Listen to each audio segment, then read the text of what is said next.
nagoveštaj akcija kosovskih snaga koja predstavljaju najgrublje ugrožavanje mira i bezbednosti građana i imaju potencijal za destabilizaciju. Želim još jednom da pred najvišim telom svetske organizacije upozorim da prema našim saznanjima prištinske vlasti spremaju napad na sever Kosova.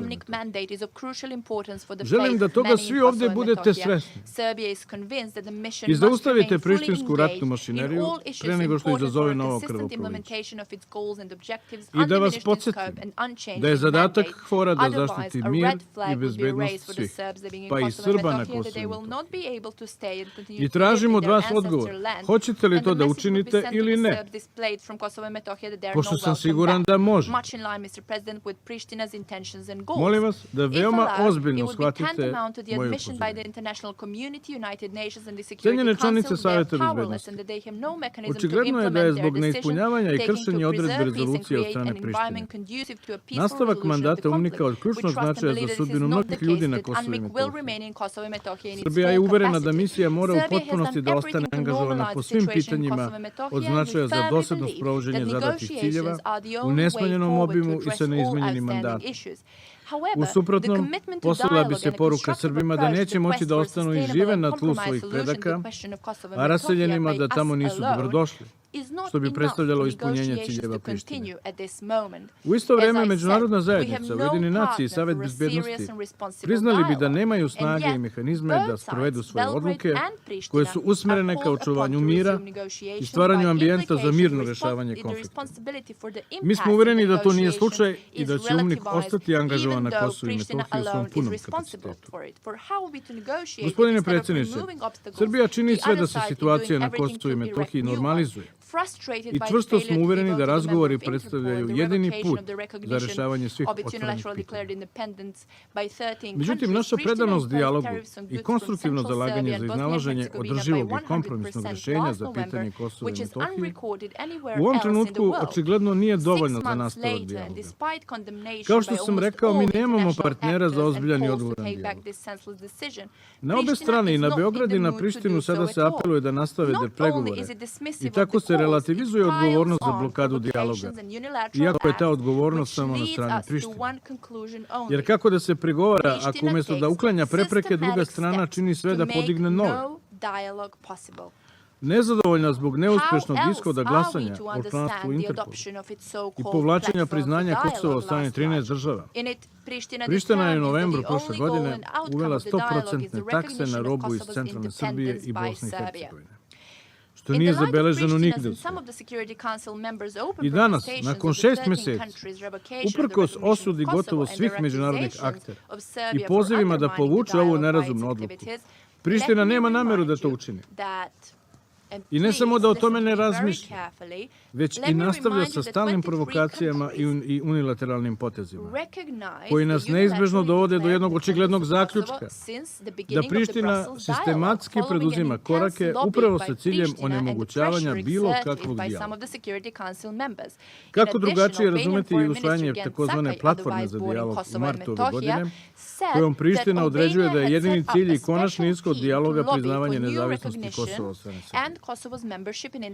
Pošto Priština i neke od članica Saveta bezbednosti otvoreno negoduju što je 13 država povuklo priznanje Kosova, uz optužbe da Srbija svojim aktivnostima u vezi sa tim ugrožava dijalog, želim da vas podsjetim, saslušajte me veoma pažljivo, želim da vas podsjetim da su od početka briselskog dijaloga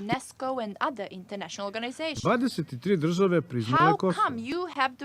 Nakon žestokog lobiranja Prištine i pritisaka nekih od članica Saveta bezbednosti. Albanski ministar spoljnih poslova Gen Cakaj, koji je inače sa Kosovom, izjavio je da je Albanija formirala specijalni tim za lobiranje za nova priznanja i učlanjenje Kosova u međunarodne organizacije. Dame i gospodo, ja na ovim sednicama učestvujem 7 godina. Budite iskreni, koliko sam puta od vas ovde čuo, u mom prisustvu, pozive da sve zemlje priznaju nezavisnost Kosova i glasaju za prijem u Interpol, UNESCO i druge međunarodne organizacije. Pa čekajte, kako vi to pravo imate? A mi nemamo. I kako to sada iritira Prištinu, Tiranu i neke od vas?